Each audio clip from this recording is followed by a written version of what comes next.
Entah sadar atau tidak, diam-diam Indonesia saat ini menjadi trendsetter bagi tim di ASEAN. Salah satunya adalah saat Indonesia mulai melakukan program naturalisasi pemain keturunan. Hal ini kemudian juga dilakukan oleh tim seperti Malaysia hingga Thailand. Terbaru, tradisi yang sebelumnya dilakukan Indonesia di babak kualifikasi Piala Dunia juga mulai dilakukan oleh tim-tim ASEAN. Hal itu terlihat di ajang Piala AFF tahun ini. Sayangnya, tidak semua tim bisa menirukan tradisi yang dilakukan oleh Indonesia, seperti yang ditunjukkan para pemain Malaysia dan Thailand. Hal inilah yang semakin membuktikan jika Indonesia adalah tim yang sangat berbeda dibandingkan dengan tim-tim di ASEAN lainnya. Dan untuk itu, inilah cerita saat tradisi dari Timnas Indonesia coba dilakukan oleh negara lain, terutama negara-negara ASEAN.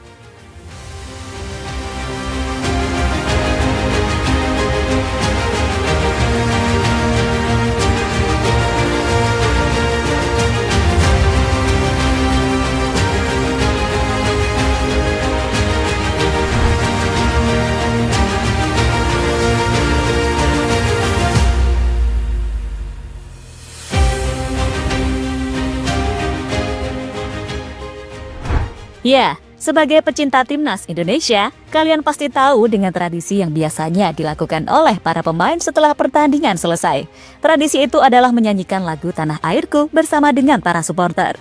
Saat menyanyikan lagu itulah, semua pemain hingga staf pelatih berkumpul melingkar di tengah lapangan. Sebuah tradisi yang ternyata membuat para pemain Timnas semakin kompak, entah itu pemain lokal maupun keturunan.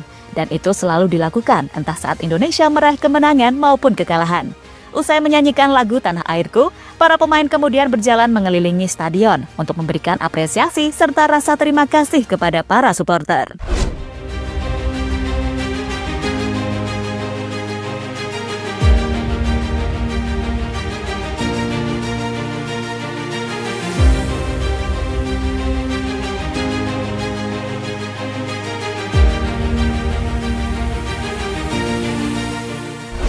Ternyata, apa yang dilakukan oleh Indonesia juga dilakukan oleh Timnas Thailand. Soal ini, Madam Pang menjadi tokoh yang paling berpengaruh kepada para pemain agar setelah pertandingan selesai, semuanya berkumpul untuk memberikan apresiasi kepada para fans. Tapi sayang, kebijakan ini ternyata tidak disetujui oleh pelatih Thailand, yakni Masata Daishi. Pelatih asal Jepang itu menilai jika momen memberikan apresiasi kepada fans cuma membuang-buang waktu. Ia berharap agar para pemainnya segera kembali ke locker room untuk melakukan pendinginan setelah pertandingan selesai. Soal keputusannya meninggalkan para pemain dan fans, Masata Daishi akhirnya meminta maaf. Ia meminta maaf kepada Madam Pang dan para penggemar karena sebelumnya telah membuat kecewa. Saya belum bertemu langsung dengan Nyonya Pang, tapi saya menelepon untuk meminta maaf kepadanya. Saya juga meminta maaf kepada para penggemar atas tindakan saya, ucap Masata Daishi pada media.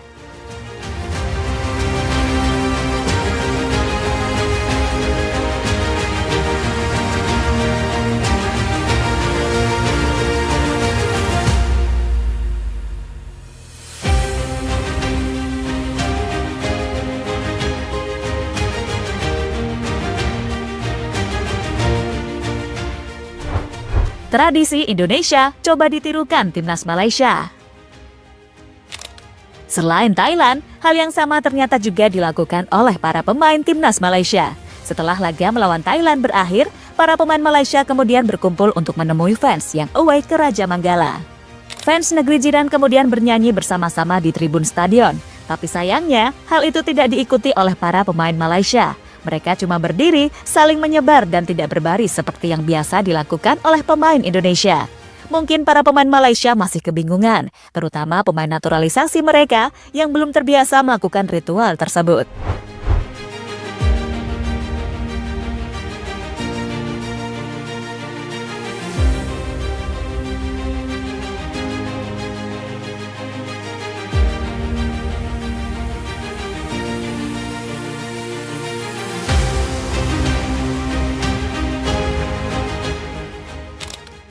Sergio Aguero coba tirukan gaya JHS dalam memberikan motivasi. Jika kalian perhatikan, banyak pemain naturalisasi Malaysia yang namanya mirip dengan bintang sepak bola di Eropa. Salah satunya adalah Sergio Aguero. Dan baru-baru ini pemain Pahang tersebut mencoba memberikan motivasi kepada rekan-rekannya dalam pertandingan melawan Thailand. Sayangnya, apa yang dilakukan oleh Sergio Aguero tersebut malah dimirip-miripkan dengan yang sebelumnya dilakukan oleh Jaitzes bersama timnas Indonesia. Di babak kualifikasi Piala Dunia, Bang Jai sebelumnya juga memberikan motivasi kepada para pemain dengan cara yang dilakukan oleh Sergio Aguero.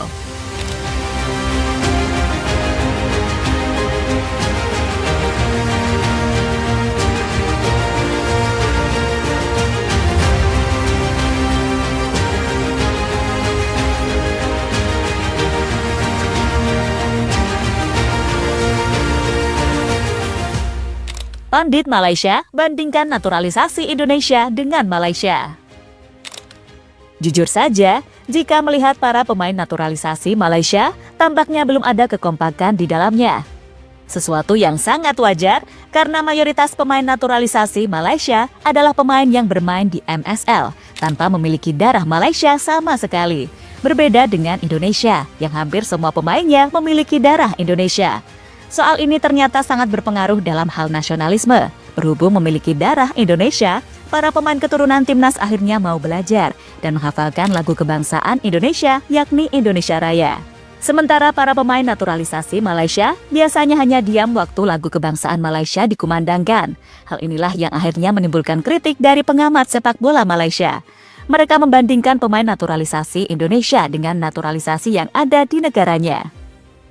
Penyokong Indonesia ni nyanyi lagu Tanah Airku ni tak keluar stadium ni sebelum game ke lepas match ke sebelum match. Dia kata lepas match.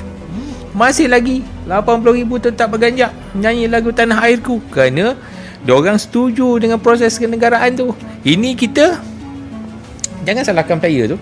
Kerana kita sendiri kita nak proses kenegaraan itu memang perlu kita buat, tapi kita yang melaksanakan proses kenegaraan tu. Pada hari ini inilah satu unit ataupun satu department yang harus diberikan bunga lah pada hari tersebut.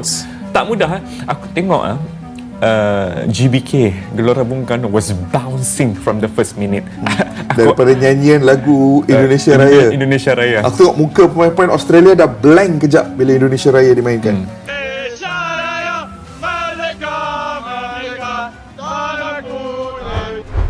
Kini dengan apa yang sudah terjadi, tampaknya Indonesia benar-benar menjadi trend center bagi tim-tim di kawasan ASEAN. Sebuah hal yang sangat wajar, karena apa yang dilakukan Indonesia terbukti sukses. Tak hanya menjadi satu-satunya tim Asia Tenggara yang lolos ke babak ketiga kualifikasi Piala Dunia, Indonesia juga menjadi satu-satunya tim yang lolos ke Piala Asia pada tahun 2027 mendatang. Sehingga, kesuksesan ini pastinya membuat tim ASEAN yang lain iri dan ingin mengikuti jejak dari Indonesia.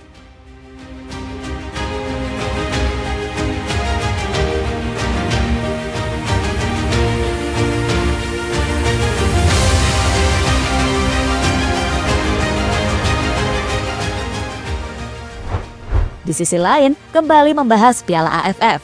Untuk timnas Indonesia, mereka akan kembali bermain pada tanggal 21 Desember mendatang. Lawannya adalah Filipina, lawan yang pastinya tidak akan mudah bagi skuad Garuda. Namun di laga nanti, Indonesia akan mendapatkan beberapa keuntungan. Selain menjadi tuan rumah, mereka juga diuntungkan dengan waktu istirahat yang lebih. Karena sebelum melawan Indonesia, Filipina akan melawan Vietnam terlebih dahulu.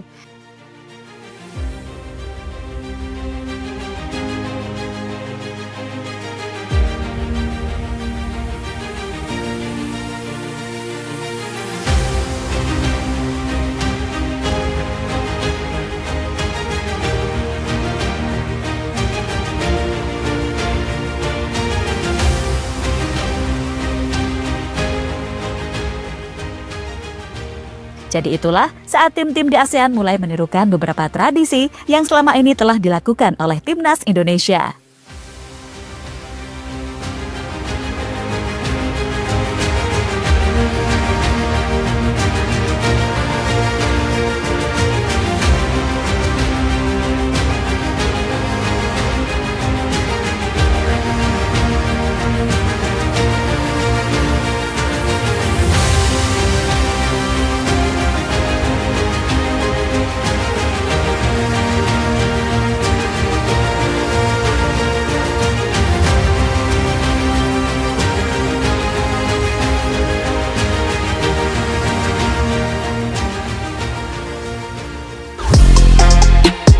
Halo, izin iklan sebentar ya guys. Jadikan ruangmu bernuansa Timnas. Temukan beragam poster dinding, sepak bola dan Timnas dengan desain menawan, kualitas premium dan harga yang tidak akan menguras kantong. Segera klik link Shopee di deskripsi video ini dan dukung Timnas dengan sepenuh hati.